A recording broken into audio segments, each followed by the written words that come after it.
Hi guys, actually എനിക്ക് എൻ്റെ last day of night shift ആണ്. സോ എനിക്കിന്ന് പോകണം രാത്രിയിൽ. അതിൻ്റെ റിയലൈസേഷൻ ഇപ്പോൾ ഹിറ്റ് ചെയ്യുന്നുണ്ട്. ഇന്ന് സന്തോഷമുണ്ട്, ലാസ്റ്റ് ഡേ ആണ്. പിന്നെയും പോകാൻ മടിയുണ്ട്.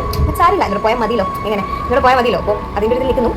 അപ്പോൾ നിങ്ങളെ കാണിച്ചു തരാൻ വേണ്ടിയിട്ട് സംഭവിക്കുക. പ്രത്യേകിച്ച് സംഭവിക്കാനില്ല. ഒരു വെറുതെ പോകുന്നു, അത് വെറുതെ ഇരിക്കുന്നു. പക്ഷെ നമ്മളിവിടെ ഷേപ്പിക്കില്ല ഗൈസ്, അതാണ് നമ്മുടെ കാര്യം.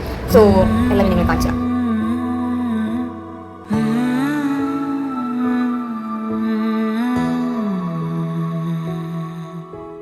പുതുമഴ വീണ പോലൊരാൾ അരികിലിരുന്ന രാത്രിയിൽ ഹൃദയമൊരേ നിലാനദി ചിറകുകൾ മെല്ലെ നീർത്തിതാ ചിരിമണിമാല കോർത്തിതാ നിറയുകയായി മനം. പ്രത്യേകിച്ച് ഗൈസ് പ്രത്യേകിച്ച് ഒന്നുമില്ല. എനിക്ക് ഐസിനകത്ത് ഫോൺ എടുക്കാൻ പറ്റിയിട്ടില്ല. അതുകൊണ്ടാണ് പിന്നെ എനിക്ക് അകത്തെ ടിപ്സ് ഒന്നും അറിയാൻ പറ്റാഞ്ഞത്. ഞാനിപ്പോൾ ആ റൂമിലെത്തി. സമയം 8 മണിയായിട്ടുണ്ട്. ഇവിടെ ഉറങ്ങണം, നല്ല ക്ഷീണമുണ്ട്. അപ്പോൾ അത്രയ്ക്കുള്ളൂ. Okay, bye guys.